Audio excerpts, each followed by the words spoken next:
Okay mga kababayan, Chris Hulo po at welcome back po ulit dito sa ating YouTube channel.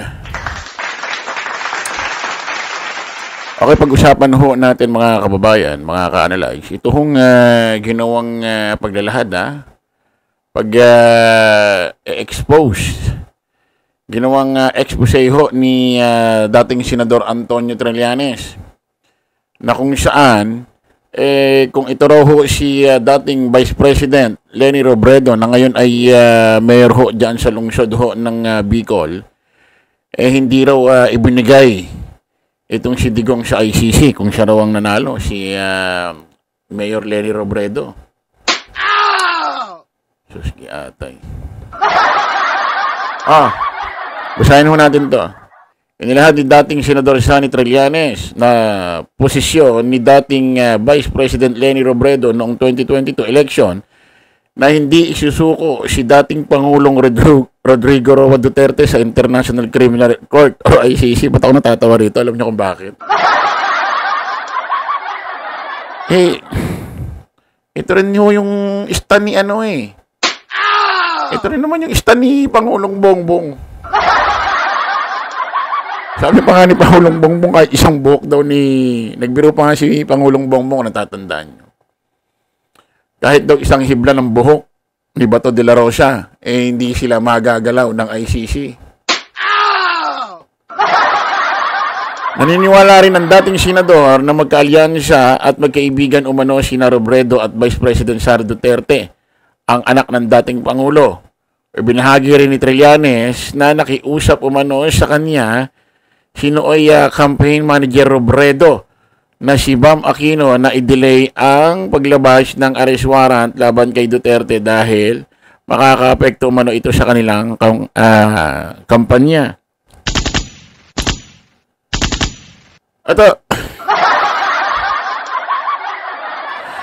Ito hindi natin alam kung bakit kung bakit in-expose ni ito. Binulgar ito ni dating Senador Antonio Trillanes. Kasi alam niyo naman mga kababayan, national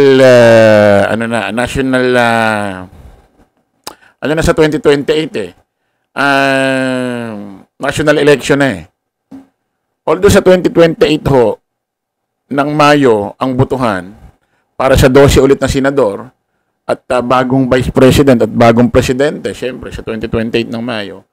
Ang filing ho kasi 2027 ng Oktobre. So lumalabas mag-October na ngayon ng 2025. October ng 2026, October ng 2027. So lumalabas 2 taon na lang. Filing na. May bulong-bulungan kasi mga kababayan na itong si dating Vice President na ngayon ay mayor ho ng lungsod ng Bicol, mayor. May bulong-bulungan na tatakbo pa rin daw ho ito ng presidente sa 2028. May maghihikayat pa rin daw ho dito. Kasi lumalabas ito yung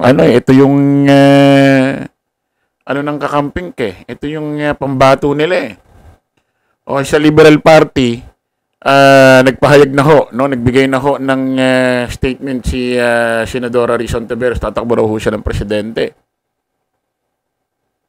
Kaso nung nakaraang taon, bago ho magkaroon ng halalan, bago ho manalo ito si Mayor Leni Robredo, hindi raw siya tatakbong ng national sa 2028. Kasi nahihiya naman daw siya sa kanyang distrito kung iiwanan niya agad yun. Kasi tapos na agad ang isang term niya sa 2028 Kasi ang term ng mayor, 3 taon 3 term yan, 3, 6, 9. Kung mananalo ka sa pangalawa at pangatlong term, 3, 6, 9 years ka nga hawak ng lungsod.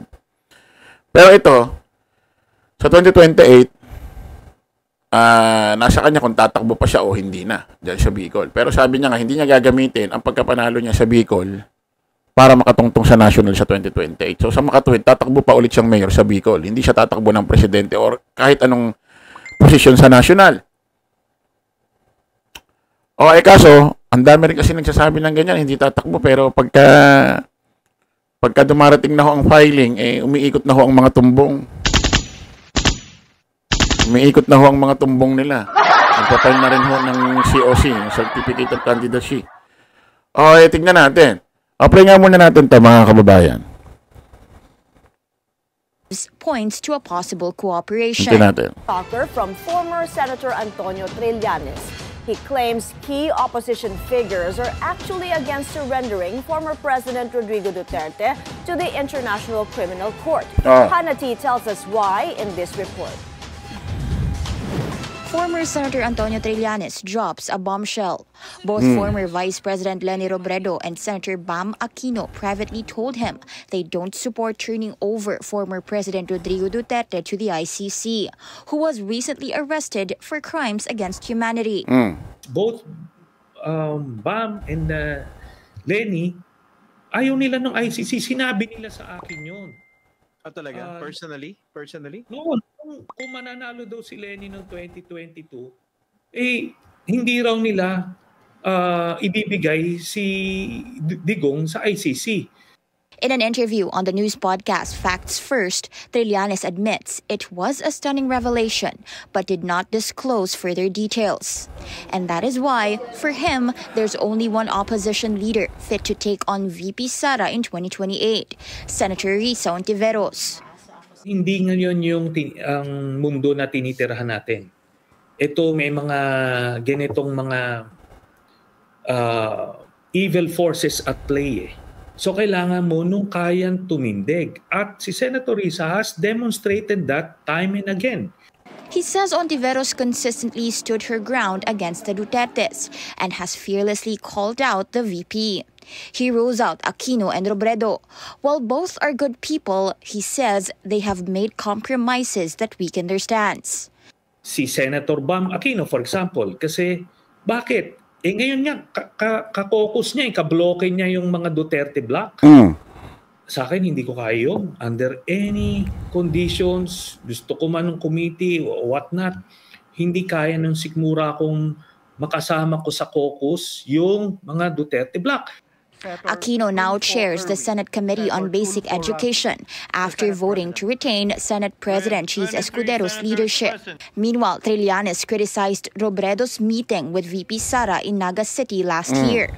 While it's a friendly gesture, Trillanes says that undermines her ability to stay critical. Kaibigan niya si Sara Duterte. Remember, pinapasok nga niya sa bahay niya, hinost niya doon.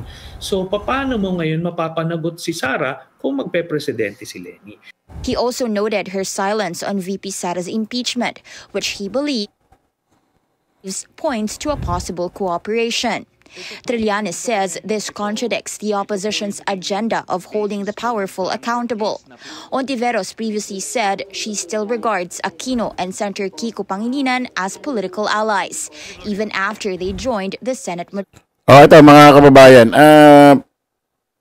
gawin muna natin ang reaction yung sinabi ni dating Senador Antonio Trillanes. Na ito si VP Inday Sara Duterte, nagpunta doon sa Naga. Ito yung mga nakaraang taon na naging kontrobersyal. Nagpunta doon si VP, pinatuloy ni Ma'am Leni Robredo, pero hindi niya kagustuhan. Kung mapapakinggan at i-analyze natin yung kanyang abogado at spokesperson na si anong pangalan no? Nakalimutan ko lang po kasi nag-tweet yon, nag-post siya sa kanyang Twitter, si Barry, Attorney Barry ba yon? Kung di ako nagkakamali. Hindi expect ni Ma'am Leni Robredo na darating si VP Inday Sara Duterte noon. May okasyon sa Bicol noon Sa Naga noon Siyempre, kumatok. Hindi na lang ina-expect na si VP Inday Sara Duterte pinatuloy ngayon ni Ma'am Leni. Siyempre, hindi nga naman siya bastos. At yung sinasabi ni Senador Antonio Trillanes, ako kasi ito, hindi natin maintindihan din itong mga politikong ito. Pwede kayang campaign style ito. Kasi nalalapit na nga ang 2028. Kasi, kung sakaling tatakbo si Leni Robredo sa 2028, at noong mga panahon na yon, ando doon pa si Digong sa ICC, nakapit pa. Masarap pakinggan sa tenga ng DDS to. ng mga didishit, especially mga butante. Po pwede nilang iboto si Leni Robredo. Kung sakasakali na hindi na makakatakbo talaga si VP Inday Sara Duterte sa 2028 dahil mai-impeach trial na talaga. Kasi kumbaga parang mauuto eh. Kung maririnig mo yung ganong salita na hindi kung si Leni gustong hindi ite-turn over si Digong kung siya nanalo ng presidente ng 2022. So sa mga katuwid, kung sakaling tatakbo si Leni sa 2028, possible na kung nakapiit pa si Digong sa 2028, pwedeng gumawa ng hakbang paraan ito si Leni Robredo para makauwi ito si Digong. Aasa ngayon yung mga didishit noon. Alam niyo naman, mga uto-uto parang kay Marcoleta. Ay, hindi natin alam kung style ito, ha. Hindi natin alam kung style nila Senador Antonio Trillanes to, nila Leni Robredo para makakuha ng boto. Hindi natin alam. Kasi, yung sinasabi ni Leni Robredo na kung siyang nanalo sa 2028, as noong 2020 itong presidente, hindi niya ibibigay si Digong sa ICC. Madali sabihin yun kasi hindi ka pa presidente, hindi ka nanalo eh. Hindi mo pa nakikita yung mga bagay-bagay eh. Hindi mo pa nalalaman-laman eh. Si Pangulong Bongbong, una yan ang stand eh. Hindi niya ibibigay si Digong sa ICC. Hindi makikipagtulungan, may hiblang buhok ni Bato de la Rosa, hindi magagalaw. Ganyan din ang unang stand ni Pangulong Bongbong eh. Nagbago eh. Ay bakit nagbago? Sa akin, pananaw ko, opinion ko. Maaring napag-aralan niya ang lahat-lahat. Dumuktong na, sumama na dun yung pamura-mura sa kanya ng mga grupo ng DDS. Paninira at kung ano-ano. O, hinayaan niya. Kaya madali sabihin yun. Yung sinasabi ni Ma'am Leni Robredo, madali sabihin yun.